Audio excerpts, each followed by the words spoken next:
আজকে আমি পটল দিয়ে মুরগি গোস্ত রান্না করব।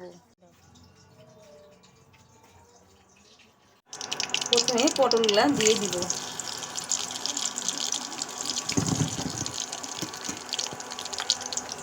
পরিমাণ মতো লবণ দিয়ে দিব।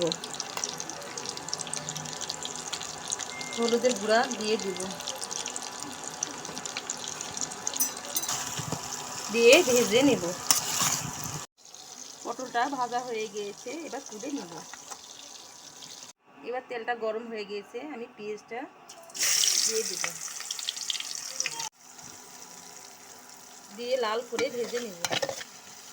পেঁয়াজটা লাল হয়ে এসেছে, আমি একটু পানি দিয়ে নেব আগে।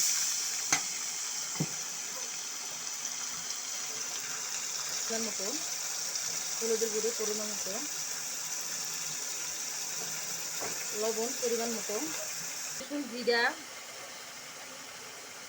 আদা রসুন জিরা মশলা বাটা দিয়ে দিব। দিয়ে নেড়ে দেব।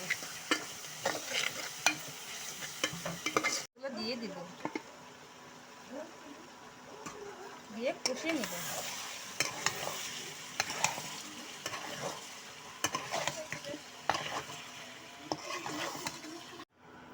পানি দিয়ে দেব।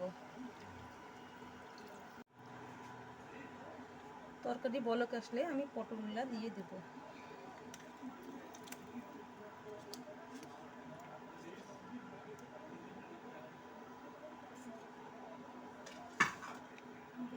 মাংসটা আমার হয়ে এসেছে, এখন আমি নামিয়ে নেব। গুঁড়োর জিরে ছিটিয়ে দেব।